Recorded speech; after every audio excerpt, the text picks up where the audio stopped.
Nous sommes heureux avec Hortense de vous accueillir. Hortense, est-ce que tu peux te lever également? On est très heureux de vous accueillir tous les deux.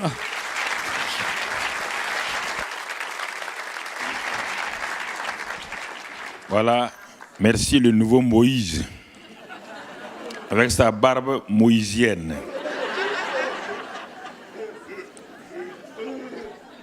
C'est une grâce pour moi d'être là ce matin. Je remercie le Père Céleste, je remercie Papa Jean, je les salue, et la maman, qui sont des repères pour nous dans la francophonie et au-delà. Nous rendons grâce à Dieu pour cette excellente Église qui nous reçoit régulièrement dans l'amitié, dans la fraternité. Nous voulons aujourd'hui encore, en ce dimanche, saluer tous ceux qui sont là, les frères et les sœurs qui sont là pour leur amitié, leur fraternité à notre égard. Effectivement, je suis venu avec mon épouse. Nous sommes venus aussi avec Madame Chevalier, l'évangéliste qui est avec nous, et toute une équipe, notre pasteur de Paris qui est là aussi, toute une équipe qui est venue avec nous afin de participer à ce jeûne, donc 2018. Alors, ce dimanche matin, je voudrais tout juste nous amener à méditer, à réfléchir sur quelques points avant de commencer le jeûne. Alors, ce matin, mon titre est simplement « Quand les fondements sont renversés, le juste, que ferait-il » Alors, il est bon que nous comprenions cela. Nous sommes dans un monde actuellement où les fondements moraux, les fondements spirituels, les fondements économiques, les fondements s'écroulent les uns après les autres. Et les gens veulent nous faire croire que ça ira, alors que nous voyons de nos propres yeux que les choses se compliquent. La Bible dit, quand les fondements sont renversés, le juste que nous sommes, vous êtes. La question est posée, qu'est-ce que le juste ferait en ce moment-là? Si nous n'avons pas la réponse à cette question, nous sommes entraînés de la même manière par les vagues comme les autres. Si la question est posée, c'est qu'il y a une réponse. Et s'il y a une réponse, la réponse doit faire la différence. Quand les fondements sont ébranlés, regardons bien quand nous voyons l'évolution du monde après la chute d'Adam et Ève. Quand nous regardons dans Genèse, le psaume 11, verset 3 que nous avons tiré, maintenant, quand nous regardons attentivement dans Genèse 6 et au verset 5, quand nous regardons cela, nous voyons quelque chose. Il dit, l'Éternel vit que la méchanceté des hommes était grande sur la terre et que toutes les pensées de leur cœur se portaient chaque jour uniquement vers le mal. Se portaient chaque jour uniquement vers le mal. Alors, Dieu a créé l'homme et la femme. Après la chute, nous avons vu une évolution du péché qui commençait à diriger, à conduire la vie des hommes sur la terre. À un point qu'au temps de Noé, qu'est-ce qu'on voit? Il est dit que toutes les pensées de leur cœur se portaient chaque jour uniquement vers le mal. Uniquement. Il n'est pas dit que leur environnement n'était pas un bon environnement. Il n'est pas dit qu'ils n'inventaient pas des choses. Non, on ne parlait pas de cela. Il n'est pas dit qu'ils ne mangeaient pas bien. Non, on parle de l'individu, de l'homme lui-même. Ses pensées, puisque Dieu connaît les pensées de l'homme, aucune pensée n'est cachée à Dieu. Les pensées de chaque homme, quand Dieu regardait la terre, il était étonné. Les hommes, les femmes, les maris, tout, ils n'étaient pas très nombreux, ils n'étaient pas des milliards. Mais chaque jour, leurs pensées étaient tournées uniquement, on dit, le mot est précis, uniquement vers le mal. Et mon frère, ma soeur, les fondements, regardons la suite, le verset 6 et la suite. L'Éternel se repentit d'avoir fait l'homme sur la terre et il fut affligé en son cœur. Comment un Dieu qui est amour, sa nature c'est l'amour, il est amour, il est compassion, il est miséricorde. Comment ce Dieu-là peut-il avoir un cœur affligé?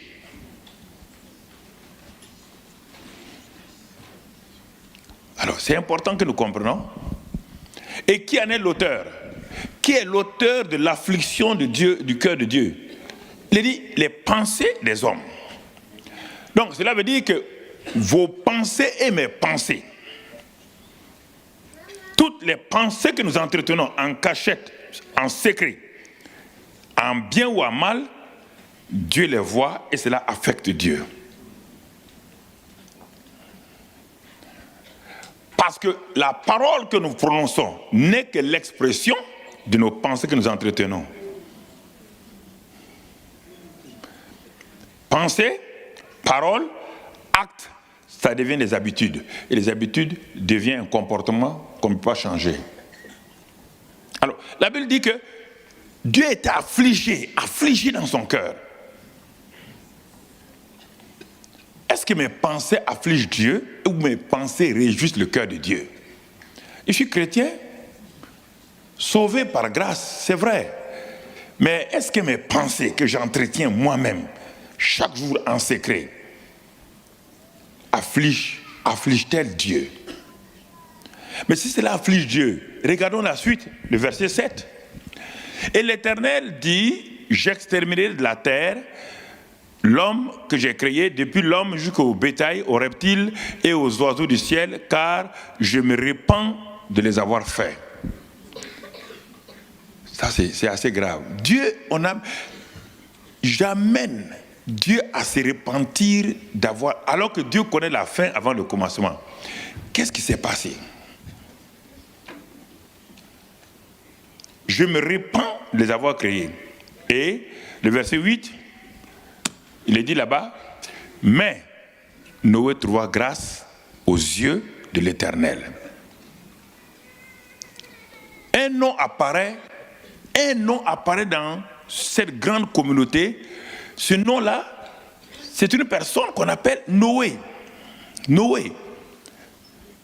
Et ce Noé, quand on regarde le verset 9, on va voir quelle est la différence. Il dit, voici la postérité de Noé. Noé était un homme juste et intègre dans son temps. Noé marchait avec Dieu. Retournons à Psaume 11, verset, notre texte, Psaume 11, verset 3. Quand les fondements sont ébranlés, le juste, que ferait-il?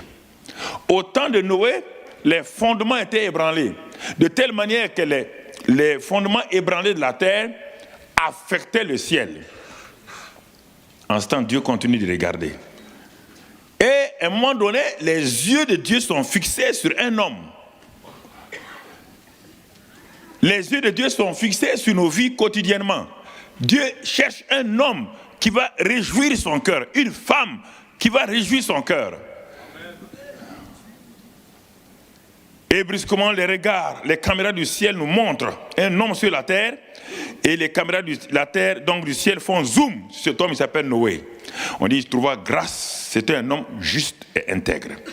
C'est pourquoi la Bible dit, dans le psaume 11, verset 3, quand les fondements sont ébranlés, qu'est-ce que ferait le juste? Alors, au temps de Noé, les fondements étaient ébranlés. Et on trouve un juste. Qu'est-ce que le juste ferait? Dieu attend que le juste fasse quelque chose, mais cette chose que le juste doit faire va venir de Dieu lui-même. Dieu n'a pas dit à Noé, fais la morale maintenant aux gens, va inventer des lois pour punir les gens. Il ne peut pas, il n'a pas cette capacité, puisque Dieu lui-même est affligé. Qu'est-ce que Dieu dit? Dieu dit à Noé, simplement, mon frère, de faire une arche par laquelle il va sauver sa famille. Et Dieu est prêt à commencer, faire un nouveau départ avec cet homme. Et quand on regarde dans le livre de Matthieu, on n'a pas le temps, Matthieu 24, verset 37, 38, il est écrit là-bas, ce qui arriva du temps de Noé. Maintenant, nous allons arriver à nous. Ce qui arriva du temps de Noé arrivera de même à l'avènement du Fils de l'homme. Il y a des chrétiens qui sont assis dans une fausse assurance. Comme les assurés, ils nous disent assurance vie, alors que c'est quand tu es mort qu'on te donne ça. Donc c'est assurance mort, ouais, c'est pas assurance vie. Il y a des mots compliqués comme ça qu'on dit aux gens, assurance vie. Tant que tu es vivant, tu ne l'auras pas. Et quand tu es mort aussi, tu ne l'auras pas. C'est quelqu'un d'autre qui... C'est la même chose. Ce qui arriva du temps de Noé arrivera de même à l'avènement du Fils de l'homme. Arrivera. On ne vous demande pas si vous êtes d'accord ou pas. On ne me demande pas si je suis d'accord ou pas. On ne me demande pas un pasteur. On ne demande pas un apôtre ni un prophète s'il est d'accord. Dieu dit, ce qui arriva du temps de Noé arrivera. Que j'aime, que je n'aime pas. Arrivera le temps, Fils de l'homme. Ce n'est pas un fatalisme dont on parle ici, non, on ne parle pas de fatalisme. Les mêmes causes vont amener quoi? Les mêmes choses. Ce qui va affliger Dieu va amener les mêmes actions. Dieu ne change pas. Il dit en ce temps-là, regardez, qu'est-ce qui est arrivé au temps de Noé? La Bible dit, car dans les jours qui précédèrent le déluge, les hommes mangeaient et buvaient. Il faut faire attention, et se mariaient et mariaient leurs enfants jusqu'au jour où Noé entrait dans l'arche. On ne parle pas d'actes normaux que Noé et les gens posaient. Dieu n'est pas contre le mariage, n'est pas contre la nourriture. Non, on ne parle pas de ça. Cela veut dire que leur priorité avait changé. Mangeons, buvons, car demain nous mourrons. Et après la mort, il n'y a aucun problème. Voilà comment ils vivaient. Mangeons, buvons, car demain nous mourrons. Bien-aimés frères et sœurs. Alors, il dit, si nous regardons autour de nous, ça c'est au niveau du temps de Noé. Un autre homme, nous allons lire dans 2 Pierre, 2, verset 4.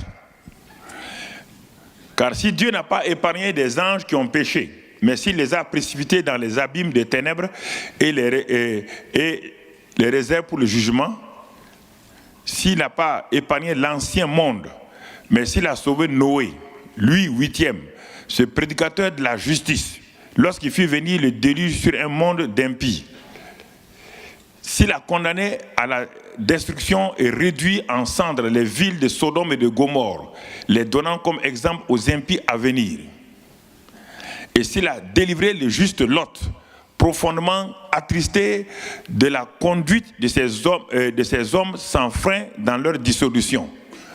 Donc, vous voyez, Dieu est en train de nous montrer, chaque génération a eu son temps, et Dieu aussi a eu des justes en ce temps-là.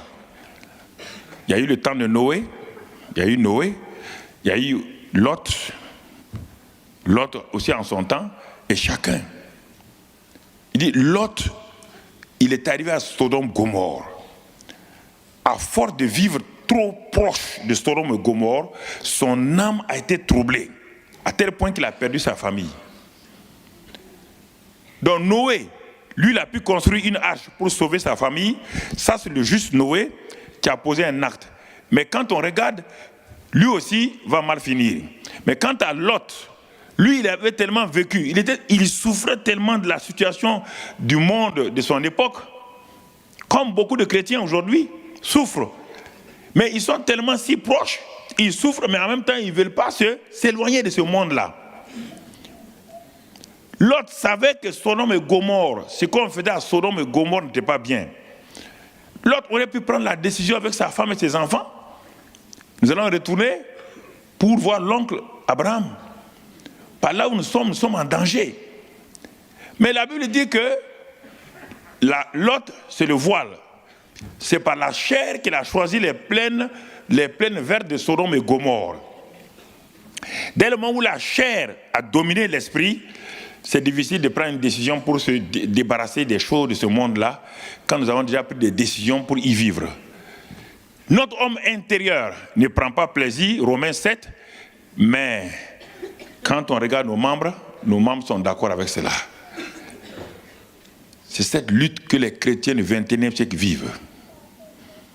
Leur homme intérieur est en lutte permanente avec ce que leur membre extérieur voit, mais il ne peut pas s'en débarrasser. Pourquoi? Parce qu'ils sont trop proches, comme l'autre, trop proches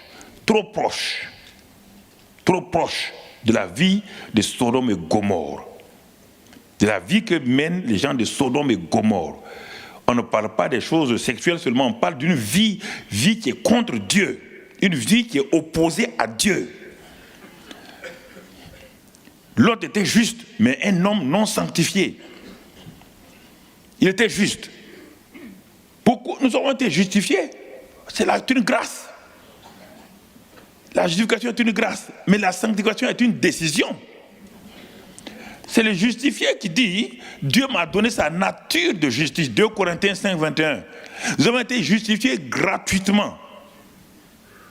Romains 5, 1. Romains 4, 24. On voit tout cela. C'est un don de Dieu. Mais si je sais que je suis justifié, l'autre, je suis monsieur justifié, et je vois les gens de Sodome et Gomorrhe vivre, je leur ai parlé, ils ne veulent pas changer. Alors, sachant que le Dieu que je sers là n'est pas dans la joie, alors je me sépare. La sanctification, c'est une séparation, une mise à part. Amen. Une simple séparation, une mise à part.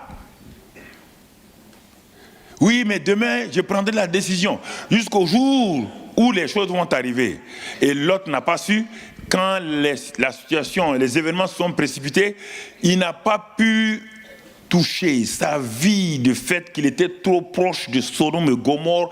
Sa vie n'a pas pu affecter sa femme ni ses enfants. C'est dommage, hein, que l'autre, le prédicateur de la justice comme Noé, finisse mal. Ils étaient justes, mais ils ont refusé le deuxième élément. Nous avons été justifiés, sanctifiés. Ils ont refusé le deuxième élément. Justifiés, mais nous avons refusé la sanctification, la séparation d'avec le monde. Et ça mène c'est ça. Justifiés, mais nous refusons la sanctification. Ça qui a détruit la famille de Lot. Malgré l'intercession d'Abraham, quand Dieu a révélé à Abraham sa décision de détruire Sodome et Gomorrhe, Dieu l'a fait exprès. Vous voyez bien, nous sommes dans un temps d'intercession. Il y a une combinaison de choses qui se passent. Nous allons prier pour les nations, nous allons prier sûrement pour les familles, nous allons prier pour tout. Mais regardez, frères et sœurs, Lot était dans une situation pas confortable. Mais il n'a pas une décision forte, une volonté forte pour s'en séparer. Alors, Dieu, voyant que c'était un parent d'Abraham, n'a pas voulu détruire Sodome et Gomorrhe avec Lot et sa famille. Dieu fait une grâce à Lot. Il avertit Abraham de ce qu'il va faire à Sodome. Il a fait d'Abraham un intercesseur. Et quand les deux anges sont partis vers Sodome et Gomorrhe, l'Éternel s'arrêta. Il a dit, Abraham se tint dans la présence de Dieu. Cette semaine, on va se tenir dans la présence de Dieu. L'intercession va monter vers le trône de la grâce.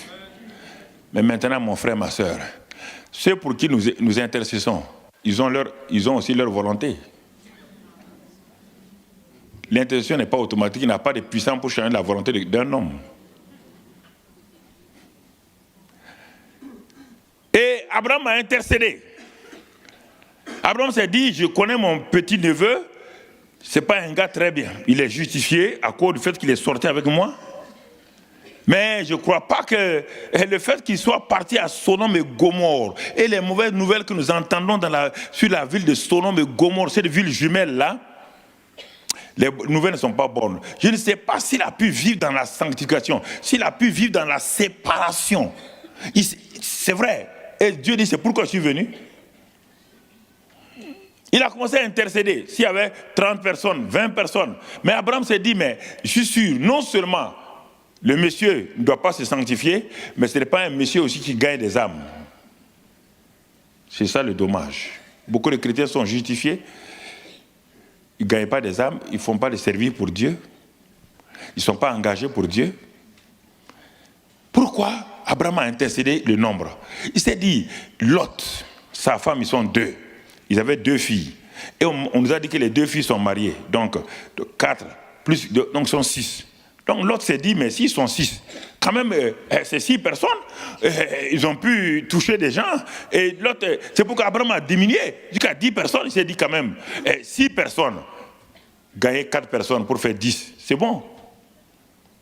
Regardez, c'est dommage. Des chrétiens qui ne prient pas, on prie pour eux. Ils n'agissent pas pour Dieu. Et ouais, pas d'engagement. Il n'a pas révélé Dieu aux gens de Sodome et Gomorrhe. Il s'attristait, il souffrait dans son âme, mais il n'a pas osé dire clairement sodomite, il n'a pas parlé aux Gomorréens, il n'a pas montré de la révélation. Et Abraham a prié, et quand il est arrivé à 10, il s'est dit non, 10 personnes, ça, non, s'il a dit juste à Sodome et Gomorre, Dieu dit, tu es sûr, hein? Dieu dit, moi je suis prêt, je suis là encore. Nous avons dit qu'Abraham n'a pas tenu jusqu'au bout. Mais Abraham n'a pas tenu jusqu'au bout. Abraham s'est dit aussi quand même, le monsieur qui est là-bas, il a une famille. Il fait partie de l'église. Il est dans un endroit très, très difficile. Mais il n'a jamais gagné quelqu'un dans son quartier. Il n'a jamais gagné quelqu'un dans son village. Ça fait des années qu'il vient à l'église. On n'a jamais vu à quelqu'un. On n'a jamais vu témoigner à quelqu'un. Et c'est ainsi que l'autre a perdu sa famille. Noé a perdu le juste. L'autre a perdu. Le juste, que ferait-il? La question est là, le juste, que ferait-il? Et quand nous regardons l'église, quand nous retournons dans le psaume 11, verset 3, nous reprenons le psaume 11, verset 3, je vais introduire ce matin un ensemble de faits qu'on va... Le psaume 11, verset 3, il dit, bon, nous avons vu ce texte-là, quand les fondements sont renversés, le juste, que ferait-il? Le verset 4, regardons le verset 4. L'Éternel est dans son saint temple. L'Éternel a son trône dans les cieux. Regardez très bien. Dieu pose une question, quand les fondements sont ébranlés, le juste que nous sommes, qu'est-ce que nous allons faire? Mais Dieu nous montre que lui, ce qu'il fait quand les fondements sont ébranlés. Quand les fondements sont ébranlés, lui, il est toujours assis où? Dans son saint temple. Écoute bien le mot, dans son saint temple. Les fondements renversés n'ont aucun effet sur Dieu. Dieu dit, mais si tu es mon peuple, si les fondements sont renversés, regarde-moi, je suis dans mon saint temple, je suis assis sur mon trône, mes yeux regardent, mes paupières sondent les fils de l'homme. Je vous regarde, faites comme moi. Les fondements sont ébranlés, mais moi je ne suis pas ébranlé. Les fondements sont renversés, mais moi Dieu, je suis là, le rocher inébranlable. Pourquoi ne fixez-vous pas vos yeux sur moi, fils de l'homme? Il dit, mes yeux regardent, ses yeux nous regardent. Les yeux de Dieu nous regardent. Ça c'est Dieu. Mais au temps de David, les gens ont proposé une solution à David. Il dit, David, tu vois, tout est ébranlé, hein? Tout est ébranlé. Et si nous regardons le verset 1 et 2, les gens ont fait des propositions à David. Ils ont fait des propositions, le verset 2 en particulier. Qu'est-ce qu'ils ont fait? Ils ont dit, car voici les méchants bandes. Il dit, David, fais attention, hein? Les méchants bandent l'arc. Ils ajoutent leurs flèches sur la corde pour tirer dans l'ombre sur ceux dont le cœur est droit. Il dit juste, faites attention. Les méchants se multiplient partout. Les gens vont vous tirer. Alors, ils ont proposé à David de faire quoi? Verset 3. Ils proposent à David le verset 3. Qu'est-ce qu'il propose? C'est ça le verset.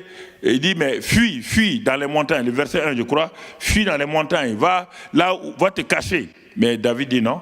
Un homme comme un ne se cache pas. Moi, je regarde les fondements. Le Seigneur qui est assis sur le trône. Vous me proposez, quand rien ne va, de fuir. Il dit non. Dieu est assis sur son trône. Moi, mes yeux sont fixés sur Dieu. Mes yeux ne sont pas fixés sur l'environnement. Et une fois même, les propres soldats, les commandos de David l'ont entouré. Quand les Amalécites ont enlevé toutes leurs familles, ils étaient là. Les vaillants soldats de David, des gens puissants, ils ont entouré David. David connaissait Dieu. Et c'est ça, frères et sœurs. Dans ce christianisme du XXe siècle, les gens ne connaissent pas leur Dieu. Ils ont entendu parler d'un Dieu qui sauve, qui guérit. Mais ça ne veut pas dire que tu le connais. Ça, c'est le papa qui guérit, qui délivre. Mais tu ne le connais pas. David était entouré par 400 soldats qu'il a formés lui-même. Il les connaît. Il sait qu'il ne peut pas échapper. Ces soldats sont totalement découragés. Ils sont affligés. Ils ont ramassé des cailloux. Et ils ont entouré leur chef David au milieu pour le lapider. Parce que leur famille a été prise par les Amalécites. Regardez, frères.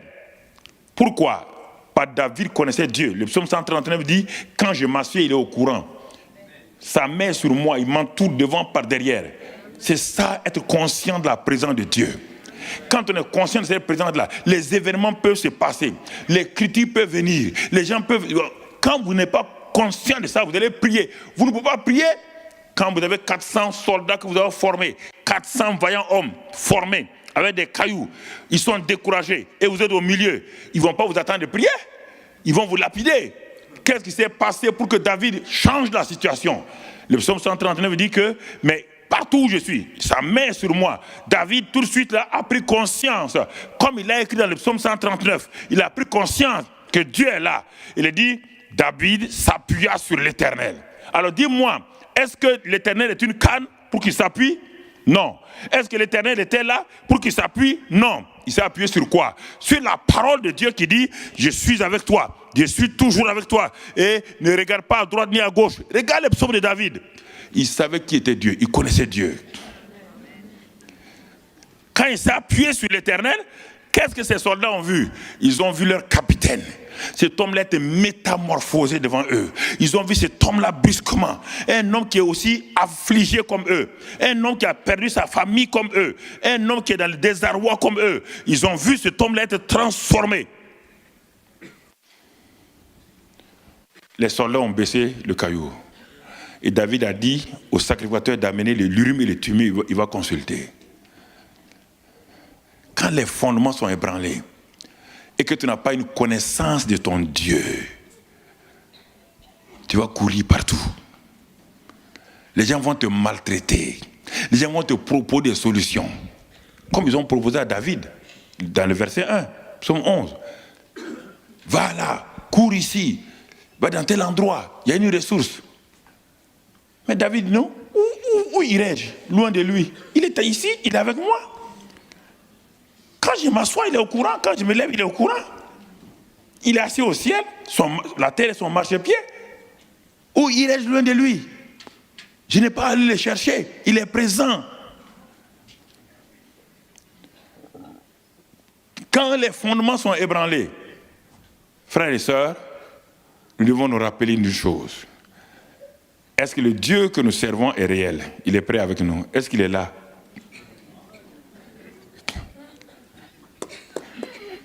Est-ce qu'il est là? Toute la question. Je ne veux pas que vous répondez pour vous-même. Il y a des moments où il ne faut pas dire Amen, parce que Amen ne veut rien dire parfois quand certaines questions sont posées. Les fondements sont ébranlés. Je ne vais pas vous retenir longtemps, je vais développer un certain nombre. Il y a eu un temps, un roi, on va le lire dans 1 roi 1 roi 16, verset 29. Il y a eu un temps où le peuple Israël avançait et il dit qu'un roi est venu, un roi qui s'appelle Akab, régna sur Israël la 38e année d'Asa, roi de Juda. Il régna 22 ans sur Israël à Samarie. Et ensuite, on dit qu'il fit ce qui est mal aux yeux de l'Éternel plus que tous ceux qui avaient été avant lui. il va amener, comme si c'eût été pour lui peu de choses de se livrer au péché de Jéroboam, fils de Nébat. Il prit pour femme Jézabel, fille d'Edbal, roi des Sidoniens, et il alla servir Baal et se prosterner devant lui. Il va être lui-même l'auteur du trouble en Israël. Akab. À tel point pendant son règne, la parole que Josué avait donnée sur Jéricho, un homme va oser défier cette parole-là, aller rebâtir Jéricho. Rebâtir Jéricho. Et ce que Josué a dit, les deux paroles-là qu'il a proclamées, si on en avait lu vers la fin de ce passage, c'est il va, et son jeune fils va mourir et son fils aîné va mourir, ces messieurs-là, au temps d'Akab. Les versets qui suivent, si vous le lisez, vous trouverez ça là.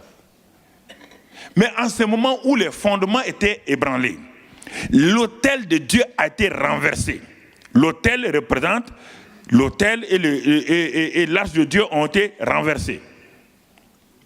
Mis à l'écart. La présence de Dieu a été mise de côté. Les autels de Baal et d'Astarté ont été établis. En ce moment, les yeux de Dieu parcourent la terre. Ézéchiel, il est dit 22, les yeux de l'Éternel parcourent la terre cherchant quelqu'un qui va se tenir à la brèche pour qu'il ne détruise pas. Et qu'est-ce qui s'est passé en ce moment-là, frères et sœurs? Qu'est-ce qui va se passer? En ce moment, un homme s'est levé du nom d'Élie. Il n'était pas prophète, du nom d'Élie, un habitant de Tishbite, Galade. Qu'est-ce qu'il a fait? Il a vu que dans les anciens temps, chaque fois que les fondements sont ébranlés, Dieu est à la recherche d'un homme, d'une personne, qui va aller écouter les battements du cœur de Dieu. Dans ces temps des temps de la fin, dans ces temps où les trous sont partout, l'insécurité se trouve partout dans tout le monde entier, Dieu cherche des hommes et des femmes qui vont oser poser leur oreille sur la poitrine du cœur de Dieu pour savoir ce que Dieu pense de la situation. Les chrétiens courent. Rares d'hommes s'arrêtent pour savoir, Seigneur, dans ces circonstances, dans ces situations-là, quelle est ta pensée? Nous tombons dans le piège des journaux, des télévisions.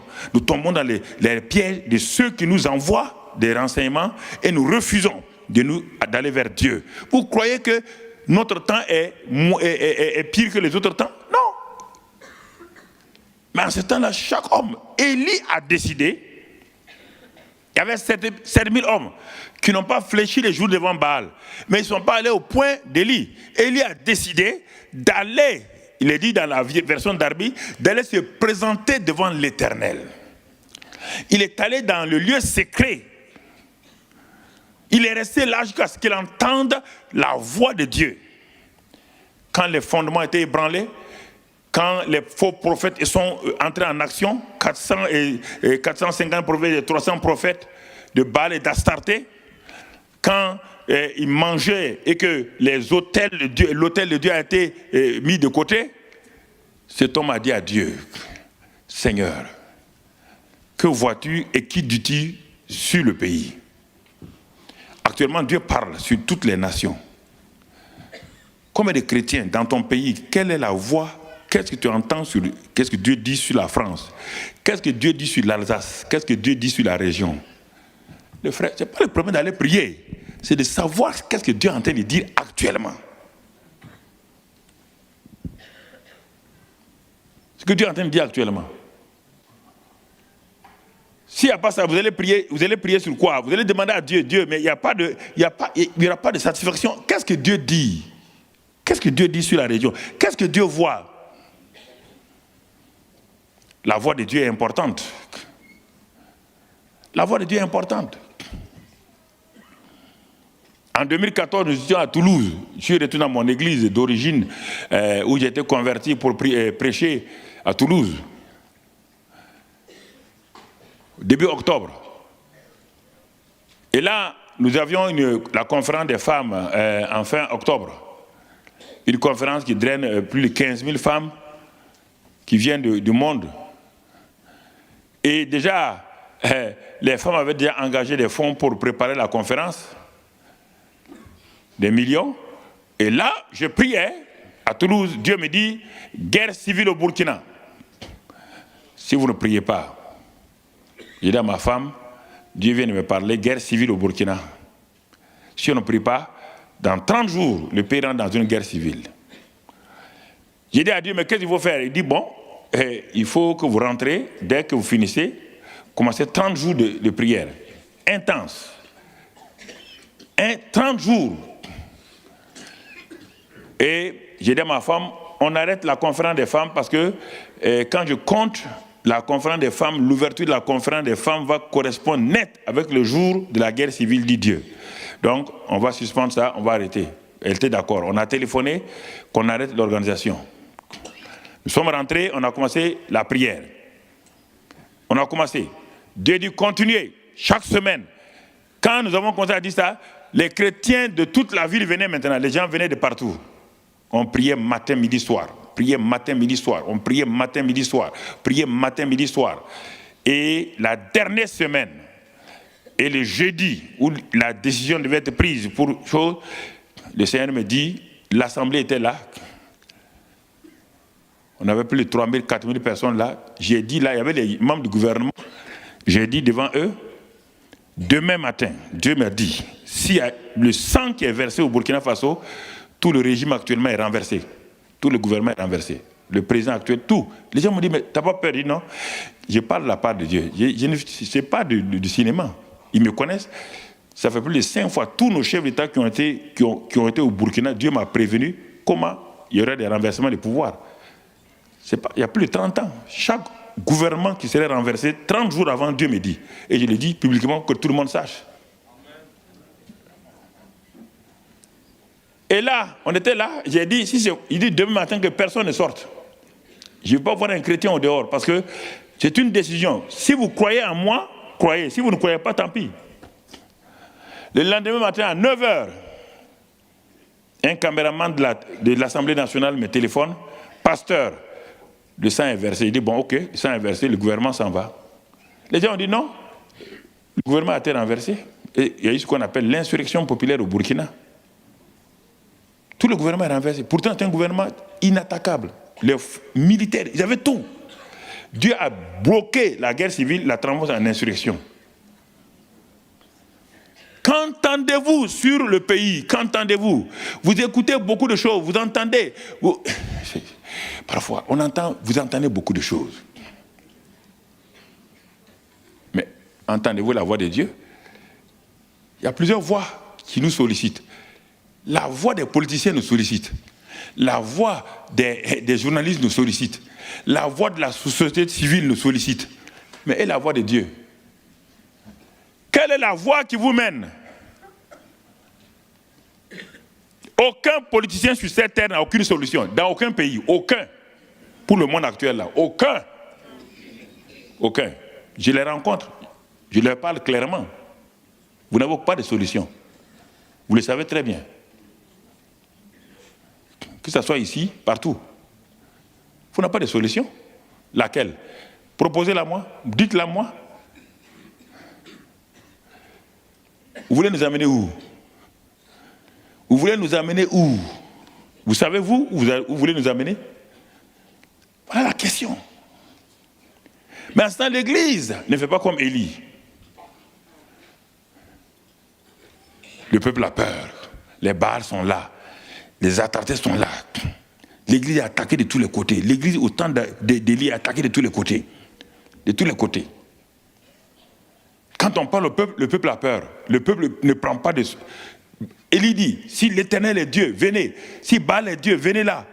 Le peuple dit, silence. Le peuple ne veut pas se mouiller. Parce que la présence de Dieu, qui est effective, n'est plus effective parmi les chrétiens.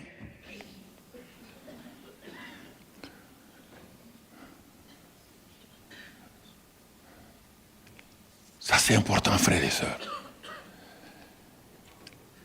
Le Saint-Esprit est-il devenu faible? Je pose la question. Le Saint-Esprit, le glorieux Saint-Esprit, est-il devenu faible? Le Saint-Esprit, je ne sais pas. Est-ce que nous l'entendons encore? Et n'est-il pas en nous? Pourquoi tremblez-vous? Pourquoi vous doutez? Pourquoi? Votre relation avec lui, elle est devenue artificielle. Votre relation avec lui. Dieu dit, occupez-vous, témoignez. On ne témoigne pas. Les intérêts du royaume sont bafoués. Dieu dit, allez témoigner, dites aux gens que je les aime. Non, Seigneur, on nous a interdit d'aller témoigner. Tous les autres clubs témoignent. Les chrétiens refusent de témoigner. Les gens ont organisé, tous les autres clubs de ce monde-là ont organisé des manières de faire. Nous avons la sagesse de l'intelligence. Nous pouvons avoir toutes ces tactiques. Il y a les stratégies et les tactiques. Nous pouvons avoir beaucoup de tactiques.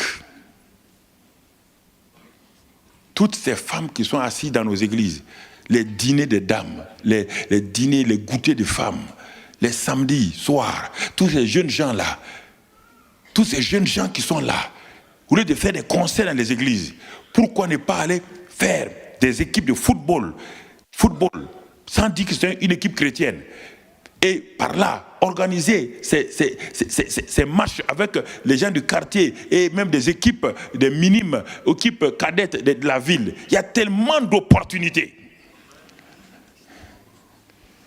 Les concerts ne peuvent pas transformer un homme.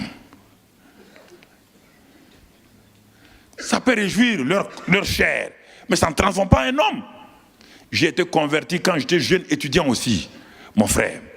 L'église où j'étais converti est une église vivante, une église assemblée de Dieu, puissante, vivante.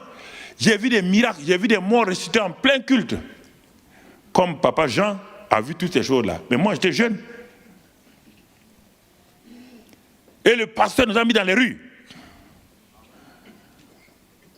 On est dans les rues, témoignant aux gens. On nous insultait, on nous menaçait. Nous témoignons. Parfois, la police disait, mais qu'est-ce que vous faites? Nous témoignons simplement de l'amour de Dieu. C'est un péché, ça? Le policier dit non. Il dit, mais on témoigne, il n'y a rien, on n'agresse personne. Mais regardez les gens qui nous proposent, des produits. Ils viennent nous agresser. Vous voulez tel produit dans les rues? On vient de tel produit. Nous aussi, on présente notre produit. Chacun vend son produit. Pourquoi vous voulez qu'on ne vende pas nos produits? On vend notre produit aussi. Mais notre produit, c'est sans argent. C'est sans argent. Écoutez, frères et sœurs, c'est ça qui m'a donné le courage d'aller témoigner. Donc, vous voyez, mais cet homme que vous voyez assis, Papa Jean là, s'il n'a pas eu ce courage-là, au moment où lui n'a pas fait d'école biblique, je ne sais pas si vous comprenez, c'est une icône spirituelle que Dieu vous a donnée. S'il n'a pas fait d'école biblique, non, c'est un commerçant, un homme d'affaires. Il a décidé d'aller d'évangéliser. Mais pourquoi il évangélisait partout là où l'église traditionnelle ne voulait pas évangéliser? Pourquoi il attaquait les milieux où on... Parce qu'il savait qu'il avait un message, il avait un feu à donner.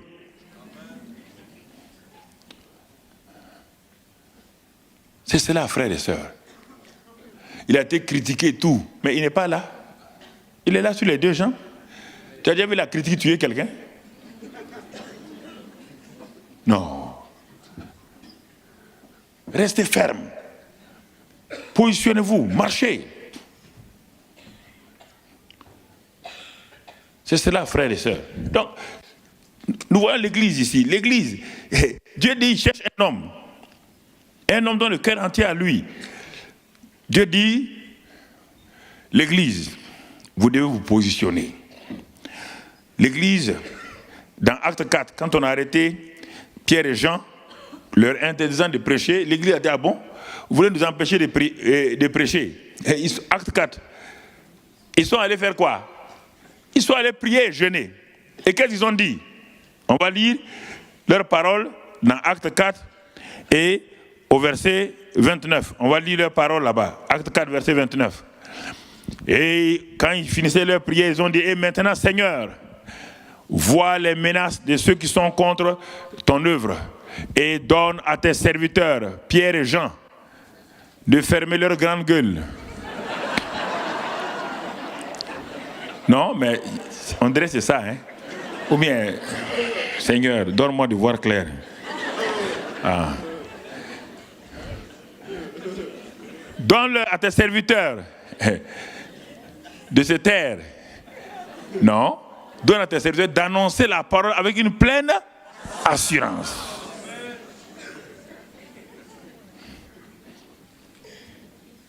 Une fois, on a arrêté Pierre pour le mettre en prison. Est-ce que les chrétiens ont dit c'est bien fait pour lui? Tu sais, on a dit au gars, il parle trop. Voilà, il parle trop. Et il est parti, il s'est cherché des problèmes. On a dit de ne pas aller là, il s'en va, il prêche ici, il prêche là. Mais n'a-t-il pas vu? Mais l'église a fait quoi? L'église a commencé à prier. Prier toute une nuit. Et le surnaturel de Dieu, les anges de Dieu sont venus sortir Pierre de la prison. Église, le temps est venu de nous réveiller. C'est dans les circonstances difficiles que les choses se passent. Ce n'est pas dans la monotonie que les choses se passent. La foi est manifestée quand? On va voir dans la semaine. Cette foi que les gens ont diffusée, Seigneur, j'ai la foi d'être élevé. Tu ne seras pas élevé. La foi n'élève pas les gens comme ça. La foi, c'est toujours face à des épreuves. Et elle est donnée par Dieu. Ce n'est pas parce que quelqu'un est malade là que tu veux dire au nom de Jésus, maintenant, lève-toi et sois guéri.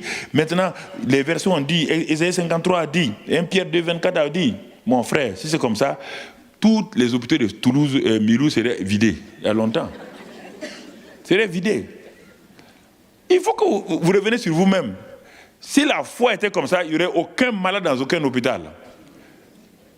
Tous les chrétiens allaient vider les hôpitaux. Au nom de Jésus, sors, lève-toi, allez. Allez, cancéreux, sortez. Allez, sortez maintenant au nom de Jésus. Allez, sortez. Si tu ne sais pas comment la foi s'exerce, tu ne sais pas d'où vient la foi. La foi n'est pas une clé dans notre poche qu'on peut utiliser. La foi est toujours liée à Dieu.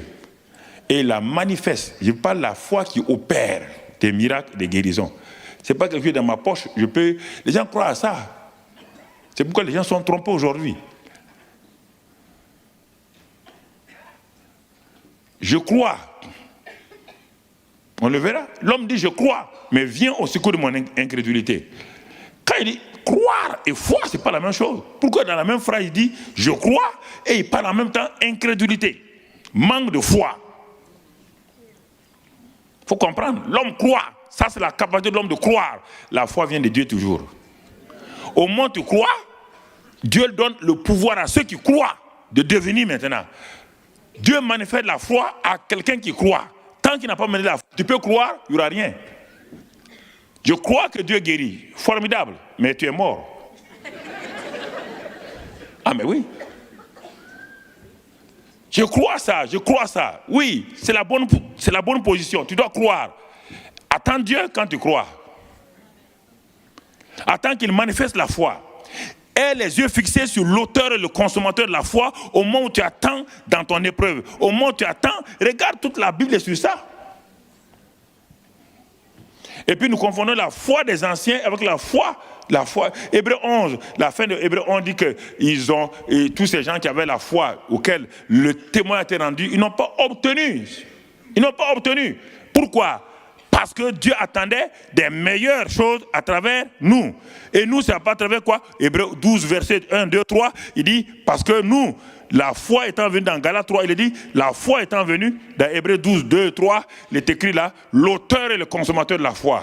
Abraham n'avait pas l'auteur et le consommateur de la foi, c'est Jésus. C'est pourquoi leur foi était basée sur quoi? Va lire, c'était basé sur quoi? C'est différent. On dit la foi des anciens. La foi, il faut bien regarder la Bible. La foi de l'Ancien Testament. D'abord, dans l'Ancien Testament, tu vois le mot foi 2 fois. Regarde bien comment ils ont opéré. Regarde comment Jésus opère. Tant que tu n'auras pas cette différence-là, tu vas avoir des problèmes. Leur foi était arrivée, mais c'était arrivé à un point. Mais il dit les meilleures promesses, les meilleures situations, la foi ferme. Parce que notre foi, mon frère, est liée à Christ. Et quand elle est là, une ferme assurance des choses qu'on espère, une démonstration. Mais Abraham a mis 24 ans avant d'arriver là. Ça veut dire qu'il n'a pas cette foi-là. Abraham était un croyant en partant. Il a cru dans Genèse 12, mais il n'a pas la foi. Il est dit, là où il y a la foi, les montagnes sont déplacées. Là où il y a la foi, les arbres sont déracinés. Là où la foi, rien n'est impossible à la foi. Lis la Bible là bien. C'est que nous disons foi, foi, foi. C'est-à-dire nous confondons croyance et foi, croyance et foi, croyance et foi. Je vais te l'expliquer la semaine. Si tu as le courage, viens t'asseoir, on va parler. Il faut pas commencer. Un message n'est pas complet. Un seul message n'est pas complet. Si tu prends mon message d'aujourd'hui à le critiquer, tu es insensé. Ce n'est pas le premier jour d'entrée au bac, en terminale que tu auras le bac. Ce n'est pas le premier cours de la terminale que tu auras le baccalauréat. Il faut attendre la fin. Quand on a fini tout le cours, c'est avec ça que tu vas aller au baccalauréat. Prends pas le premier cours en disant, bon, il nous a dit ça, on va aller. Tu ne peux pas réussir. Donc attends tout. Un seul message est insuffisant, un seul message est suffisant. Il est suffisant pour le temps, il est insuffisant pour toute la période. Donc il faut bien mettre ces choses ensemble. Si tu prends une de mes phrases maintenant pour aller commenter, mon cher, tu vas avoir des problèmes. Tu vas avoir des problèmes. Parce que si vous n'entendez pas, si vous ne comprenez pas ces choses-là, parfois les gens, ils modifient vos phrases. Ils parlent. Vous dites une chose, ils n'ont pas saisi, toc. Puis les gens, ils commandent comme ils veulent. Commandent comme ils veulent. Comprenez? Les gens commandent, et puis ils parlent. Et vous êtes étonné de voir. Non, parce que les gens attendaient que tu dises ça. Hop, ils prennent ça seulement, ils le sortent hors de leur contexte, et puis ils le balancent. C'est ça aujourd'hui le monde. C'est le monde. C'est le monde. Vous êtes en train de faire un message, vous dites aux gens, bon, les gens disent, ah, mais t'entends, par exemple, quelqu'un peut dire, ah, mais il y a des années, plusieurs années en arrière, 10 ans. Le pasteur Karambiri prêche devant 15 000 personnes. Et il dit, oh, les gens disent, ah, mais pasteur Karambiri, là, on dirait que c'est un gars un peu bizarre. Est-ce qu'il n'est pas parti en Inde prendre des fétiches, comme on dit en Afrique, des gris-gris, des choses comme ça pour faire des miracles et tout? Pourquoi il fait des choses bizarres? Ouais, les gens parlent comme ça. Et puis, bon, pour essayer de leur répondre, on dit, ouais, vous savez, moi-même je suis comme ça. Mais je suis sorcier, je sors de mon corps, je fais comme ceci ou cela. Ah, on l'a eu. Et on présente à Pasteur Karambiri. Vous avez vu, non? Il a dit quoi? Il a dit qu'il est sorcier, il fait de la sorcellerie. Boum, on balance ça. Et des chrétiens bizarres croient ça. Ça fait 30 ans. Tu m'as vu sortir? Si tu m'as vu faire sortir, ramène-moi alors. Et les chrétiens écoutent des choses comme ça.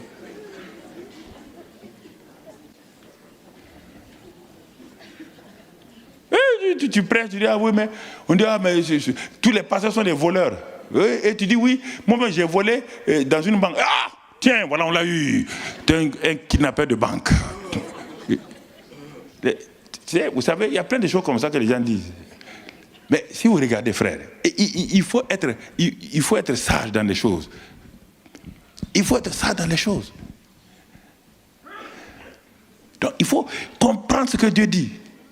Si vous comprenez ce que Dieu dit là, les gens peuvent faire ce qu'ils veulent, dire ce qu'ils veulent, vous êtes tranquille.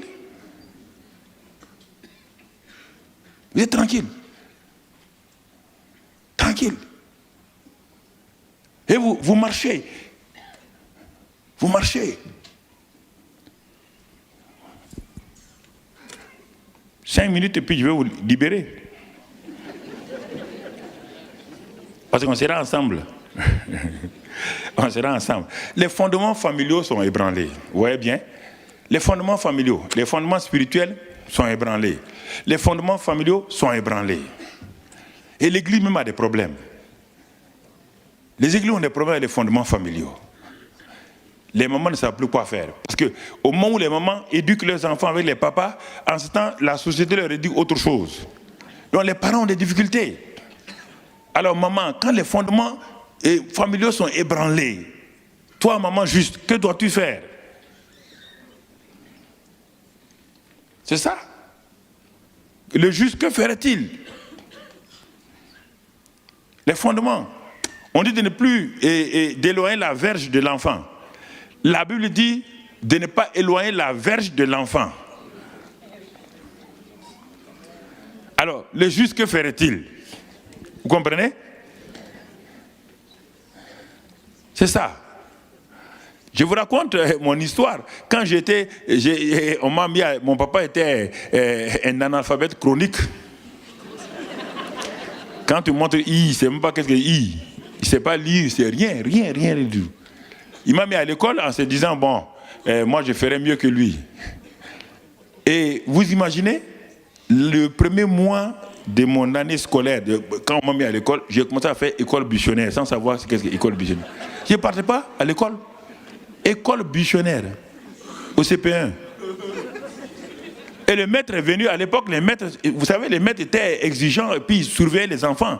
Le maître est venu chez mon père, il m'a dit, mais monsieur Karambiri, votre fils, ça fait 5 jours, on ne le voit pas aller en classe. Papa a dit, ah bon? Et comme mon papa n'était pas, vous savez, il était petit, vous voyez bien, d'un petit, un grand est sorti. C'est possible, hein? Il avait tout juste, peut-être, là. Alors, comment d'un petit, un grand est sorti? C'est le secret comme ça avec Dieu. Alors, il m'a fait asseoir. Tout juste dans un endroit. Et puis, il m'a demandé, tu pars à l'école? J'ai essayé de mentir. Il me dit, il ne parle pas beaucoup, il ne se met pas en colère, mais il est très exigeant. Quand j'ai dit, bon, j'essayais de le rouler un peu, il a compris. Il m'a dit de venir, je suis venu. Alors mon frère, qu'est-ce qu'il a fait? Il a descendu mon caleçon. Il a pris sa chaussure. Il a fait tac, tac. Tu vas aller à l'école? Il dit, je vais aller. Ça m'a marqué. C'est-à-dire que ce qu'il a fait là, ça a enlevé en moi tout désir de paresse et autre chose. Je suis allé à l'école et à la fin de l'année, j'avais le prix d'excellence en tout. Alors, je vous pose la question. S'il avait éloigné la verge, je serais aujourd'hui quoi? Un sans logis, un sans tout. Je serais ça. Donc, la verge n'est pas une mauvaise chose. La verge n'est pas une mauvaise chose. Mais quand un enfant ne connaît pas la verge, parfois, bon, on le dorlote. Un enfant, ce n'est pas un œuf. Si vous le dorlotez trop, quelqu'un va le prendre, le mettre dans l'eau chaude, il va devenir de l'œuf dur. Et maintenant, il va vous faire manger cet œuf dur, là, vous allez comprendre. Donc, quand les fondements sont ébranlés, il y a plein de choses vraiment que Dieu veut qu'on puisse voir. Quand les fondements sont ébranlés dans les nations, Dieu dit que de prier pour nos nations. Quand les fondements sont ébranlés, il dit de prier pour les autorités. Dans 1 Timothée 2, de prier pour les autorités afin que Dieu, dans sa grâce, donne la paix à nos nations. Quand les fondements politiques sont ébranlés, l'Église doit se cacher, crier à Dieu. Seigneur, restaure ces politiciens, donne-leur la sagesse et tout. Et ça, c'est important. Et quand Dieu vous envoie, c'est pourquoi nous devons être engagés. Ne faisons pas comme Jonas. Dieu l'a envoyé, il a refusé. Mais Dieu voulait sauver Ninive. Mais quand il est parti, il a eu le plus grand réveil. Depuis que le monde est monde, on a même vu un homme qui a prêché et toute une ville s'est repentie. Et mais pourtant, au début, il ne voulait pas aller. Quel privilège vous avez, frères et sœurs. Quel privilège Dieu vous a donné d'être des témoins. Billy Graham est parti, mais c'est un homme, un simple homme, un petit évangéliste qui lui a donné la parole. Mais il est devenu l'un des plus grands évangélistes du XXe siècle. Vous ne savez pas que de vous dépend simplement un jeune de la rue, quelqu'un à qui vous allez témoigner de l'amour de Christ, peut être un des grands hommes de Dieu de cette nation-là, peut être un grand inventeur dans cette nation-là, peut affecter toute une nation. C'est pourquoi manifester l'amour de Dieu, donner l'amour de Dieu, donner ces choses-là. Et vous allez voir que la grâce de Dieu sera avec vous. Vous allez voir que la paix de Dieu sera avec vous. Donc voici, ça c'est le message du dimanche. Sinon Dieu voulant, on va parler de la foi, on va parler de la prière, on va parler de l'engagement chrétien, et que la grâce de Dieu soit avec vous au nom de Jésus-Christ. Amen. Amen.